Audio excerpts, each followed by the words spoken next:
contraté a un enfermero para cuidar de mi padre, pero en realidad vino a vengarse de mí. Hola, Reddit. No sé muy bien cómo empezar esto. Soy nueva aquí, así que perdonen si no sigo todas las reglas. Solo, necesito hablar con alguien que no me conozca, alguien que pueda darme un consejo sin filtros. En resumen, mi padre está enfermo y tengo un problema con su cuidador, pero aquí va el contexto. Me llamo, bueno, mejor no dar nombres reales. Tengo 38 años y, durante toda mi vida, me he movido con una sola premisa: todo tiene un precio. No siempre fue bonito, pero funcionó para mí. Me hice a mí misma desde cero, sin favores, sin regalos, solo con inteligencia, frialdad y la disposición de hacer lo que otros no se atreven. Hoy soy CEO de mi propia compañía. Desde fuera, mi vida parece perfecta. Pero hay una excepción a esa regla. Una persona que nunca estuvo a la venta y que siempre tuvo mi respeto y mi amor incondicional, mi padre. Él me enseñó a no depender de nadie, me apoyó en cada decisión, incluso en las que le dolían. Verlo ahora, consumiéndose poco a poco por la demencia, es como vivir un infierno que no tiene pausa. Hace unas semanas contraté a un cuidador a tiempo completo para él. No fue fácil. Mi padre siempre fue un hombre fuerte, imponente, incluso ahora, en su estado, su carácter es tan duro que muchas personas simplemente no podrían manejarlo. Terminé eligiendo a Ricardo, un hombre alto, de complexión fuerte, con una calma que intimida. La primera vez que lo vi, pensé, este tipo no se deja amedrentar. Tiene esa presencia silenciosa que te obliga a bajar la voz. Y, lo admito, físicamente impone. Desde el primer día, él y mi padre se entendieron como si llevaran años conociéndose. Le habla con una paciencia infinita, lo escucha, incluso ríen juntos. Yo, no puedo. No porque no lo intente, sino porque mi padre, conmigo, es cada vez más agresivo y distante. La situación me está matando. Es como si hubiera un muro invisible entre mi padre y yo, y Ricardo estuviera cómodamente del otro lado. Me siento una extraña en mi propia casa. Y lo peor, es que no puedo evitar sospechar de su perfección. ¿De verdad alguien puede ser así de bueno? No he hablado mucho con él. Lo observo desde la mesa del comedor mientras trabajo en la laptop. Veo cómo le acomoda la manta, cómo le prepara el té, cómo lo calma cuando tiene un mal episodio. Y me revuelve el estómago, no porque lo haga mal, sino porque lo hace mejor que yo. Esta noche, mientras ellos veían una película y reían como viejos amigos, sentí una punzada que no esperaba: celos. Celos de un hombre que conocí hace semanas. Celos de que mi propio padre, el hombre que siempre estuvo de mi lado, ahora mire a otro como si fuera su familia. Y aquí estoy, preguntándome: ¿soy la mala si lo despido? Si debería poner el bienestar de mi padre por encima de mi propia incomodidad, o si tengo derecho a no sentirme invisible en mi propia casa. Honestamente, si esto fuera cualquier otra relación laboral, ya lo hubiera despedido. No tolero sentirme desplazada de esta manera, pero, una parte de mí, al ver a mi padre sonreír, sabe que si lo alejo, le estaría haciendo mucho daño. Actualización 2. Hola de nuevo. Leí todos sus comentarios, y dolió. No por las críticas, sino porque tenían razón. Sería una terrible persona si le quitara a mi padre la única fuente de alegría que le queda. Algunos lo dijeron con dureza, otros con compasión. Hubo uno, en particular, que me tocó una fibra muy profunda: aprovecha el tiempo, no sabes cuánto te queda con tu padre. Esa frase me persiguió todo el día. Me la repetí mientras revisaba correos, mientras mi asistente me informaba de una reunión importante que tenía que posponer porque Ricardo me llamó para avisar que mi padre estaba inquieto. Y sí, esa reunión perdida significa dinero y posibles problemas en la empresa, pero algo en mí decidió que podía esperar. Así que esta tarde dejé la laptop a un lado y, con un nudo en la garganta, caminé hacia donde estaban. Ricardo le leía a mi padre un libro viejo, uno que reconocí de mi infancia. Me quedé de pie, sin saber qué decir. Finalmente, con la voz más insegura que recuerdo haber usado en años, le pedí a Ricardo que me ayudara a pasar un momento feliz con mi padre. Me miró en silencio unos segundos. Fue raro, no era la mirada de un empleado esperando órdenes. Era como si me estuviera evaluando. Luego, simplemente asintió y me invitó a sentarme junto a ellos. Vimos juntos el final de la película. Mi padre me miró, y por primera vez en semanas, sus ojos se iluminaron al reconocerme. Me abrazó y dijo mi nombre. Fue un instante fugaz, pero me atravesó entera. Desde entonces, algo cambió. No sé si en mi padre, en Ricardo o en mí. Lo cierto es que he empezado a notar que, a veces, cuando me cruzo con Ricardo en la casa, me mira de una forma que no logro descifrar. No es descarada, pero tampoco es neutral. Es como si ya me conociera. Y no sé por qué, pero eso me inquieta más de lo que debería. Actualización 3. Hola otra vez. Creo que necesito ser honesta, aunque me cueste admitirlo. Algo en Ricardo me inquieta, y no es solo por cómo trata a mi padre. Desde la última vez que escribí, he estado intentando ignorar esa sensación de que su rostro me resulta familiar. No es algo que pueda explicar con lógica. Es más como esa incomodidad que te recorre la espalda cuando ves a alguien en la calle y juras que lo has visto antes, pero no sabes dónde. Hoy, después de una larga noche con mi padre muy agitado, me encerré en mi oficina para adelantar trabajo. No duré ni 15 minutos antes de que mi teléfono sonara, un número que no reconocía. Contesté y escuché una voz que no había oído en años. Era Andrés, un viejo amigo de la universidad, alguien que conoció mis mejores y peores etapas y uno de los pocos hombres que considero un amigo. Me dijo que se había enterado de que había contratado a un tal Ricardo para cuidar a mi padre. No me explicó cómo lo supo, pero su tono se volvió serio. Si es quien creo, ten cuidado. Ese apellido no te traerá nada bueno. No quiso darme más detalles, pero la llamada me dejó helada. Andrés nunca fue del tipo dramático ni dado a advertencias vagas. Con esa idea rondando, decidí pedir a la agencia el expediente de Ricardo, usando como excusa que necesitaba actualizar información de contacto para emergencias. Cuando el correo llegó, lo abrí sin pensar, y ahí estaba la pieza que faltaba. Ricardo es el hermano menor de Lucas. Lucas, mi ex socio. Es extraño lo rápido que la memoria puede traerte un pasado que jurabas enterrado. Años atrás, cuando mi empresa era apenas una idea, Lucas fue mi socio perfecto, carismático, bueno con la gente, el tipo que podía entrar a una sala llena de inversionistas y salir con 3 acuerdos firmados. Yo, por mi parte, era la mente fría, la estratega. Pero no terminé la sociedad de forma limpia. No. Lo enamoré, lo convencí de pedirle dinero a sus padres. Ellos, ilusionados, hipotecaron su casa y le dieron hasta sus fondos de retiro. Y cuando llegó el momento, moví las piezas para que los demás inversionistas lo vieran como un riesgo. Lo saqué del negocio. Me quedé con todo, incluido su dinero, y le rompí el corazón en el proceso. Nunca supe qué fue de él después. Hasta hoy. Ahora, no puedo dejar de preguntarme, ¿qué hace su hermano aquí? ¿Es casualidad o parte de algo mucho más grande? Actualización 4. He pasado 2 días dándole vueltas a lo mismo. No he dormido bien. Mi padre ha tenido altibajos, momentos en los que parece reconocerme y otros en los que me mira como si fuera una completa extraña. Y mientras tanto, Ricardo sigue ahí. Siempre puntual, siempre profesional, pero ahora lo miro con otros ojos. Hoy decidí confrontarlo. Fue al final del día, cuando mi padre ya estaba dormido y Ricardo estaba recogiendo la cocina. Me apoyé en el marco de la puerta y lo solté, directo. Sé quién eres. Sé quién es tu hermano. Se detuvo. Se giró lentamente, me sostuvo la mirada y dijo: y yo sé quién eres tú, sé lo que le hiciste a mi familia. Si yo hubiera querido dañarte a ti o a tu padre, ya lo habría hecho de muchas formas. Pero yo estoy aquí para hacer mi trabajo. Negocios son negocios, creo que esa frase te gusta mucho.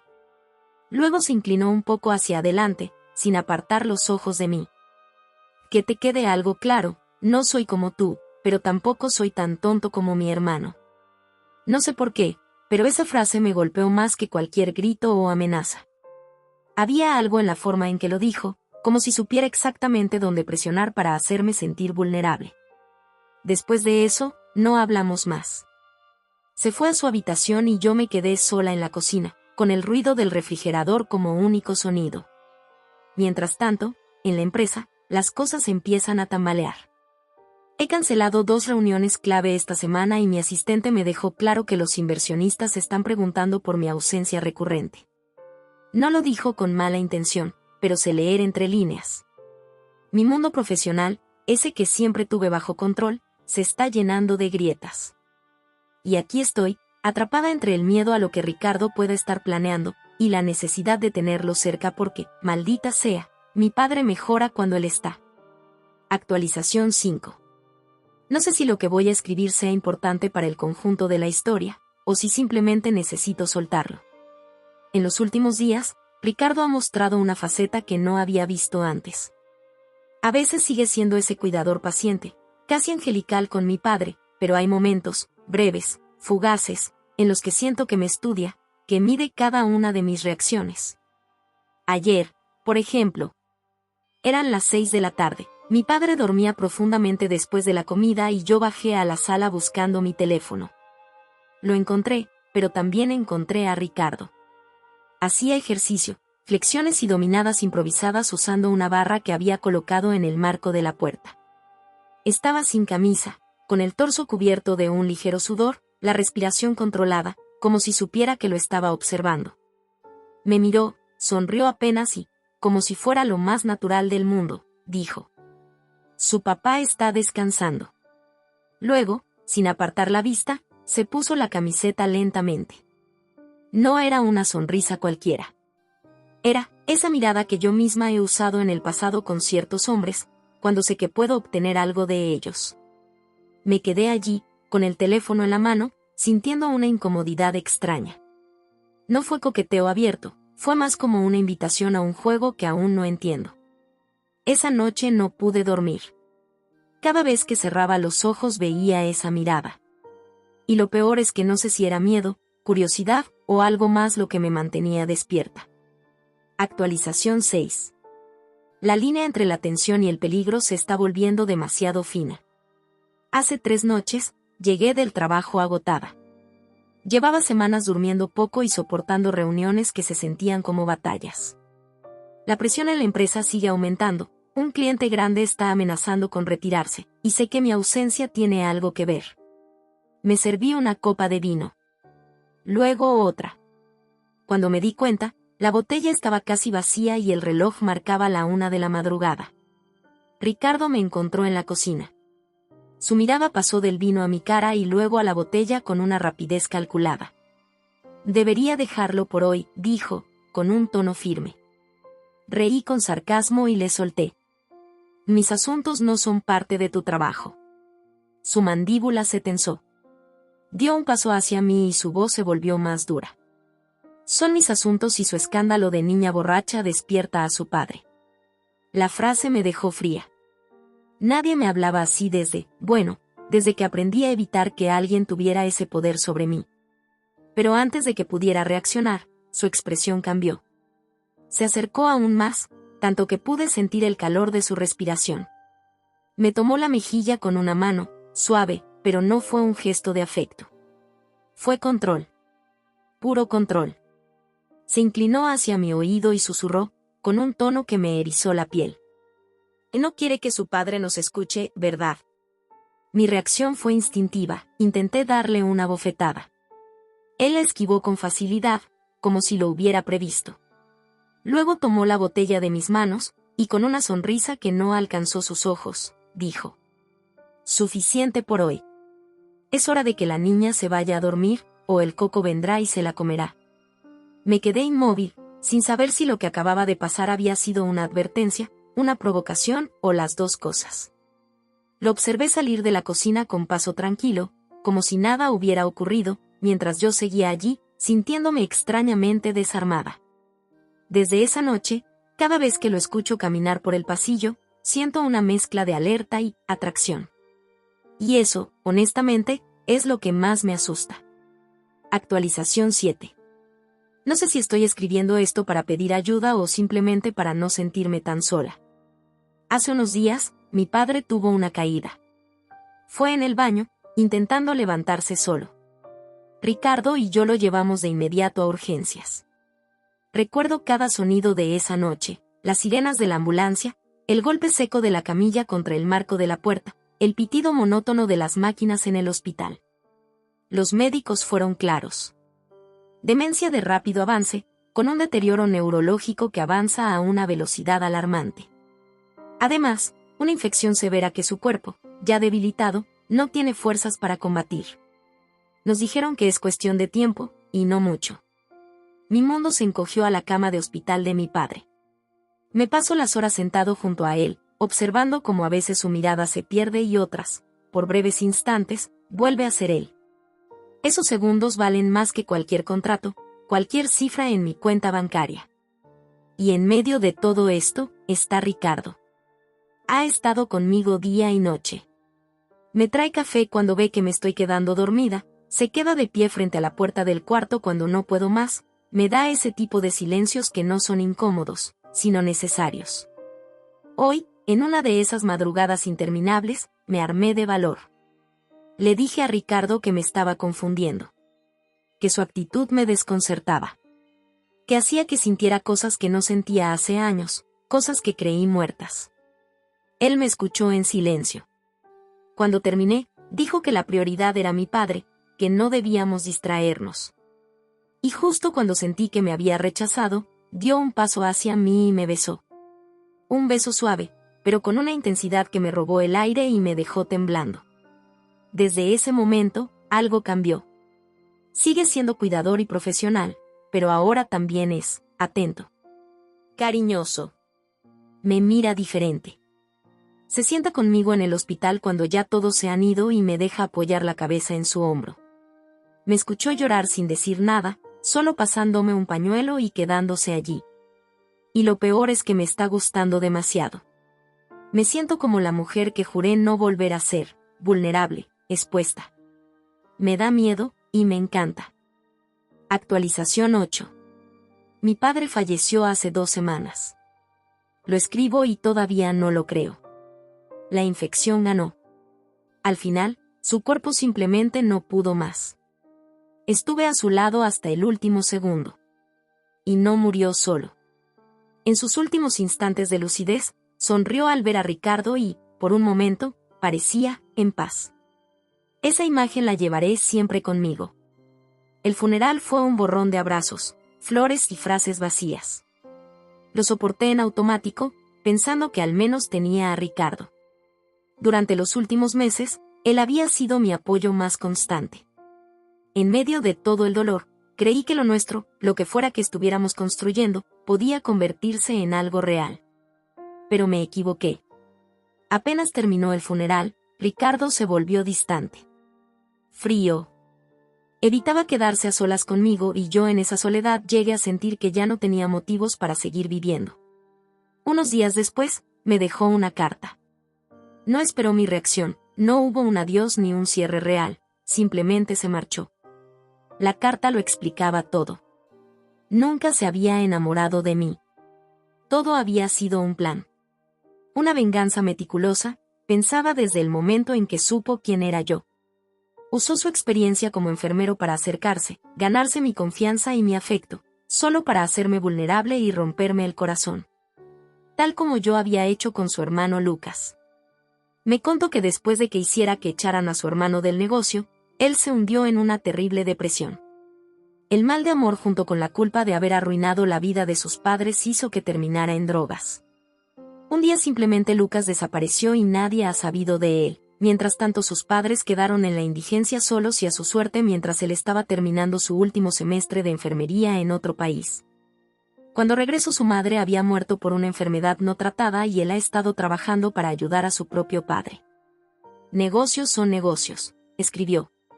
Yo cuidé de tu padre mejor de lo que tú cuidaste de los míos cuando les quitaste su casa. Él murió con dignidad y acompañado, cosa que mi madre no tuvo gracias a ti. Pero tú nunca encontrarás el amor.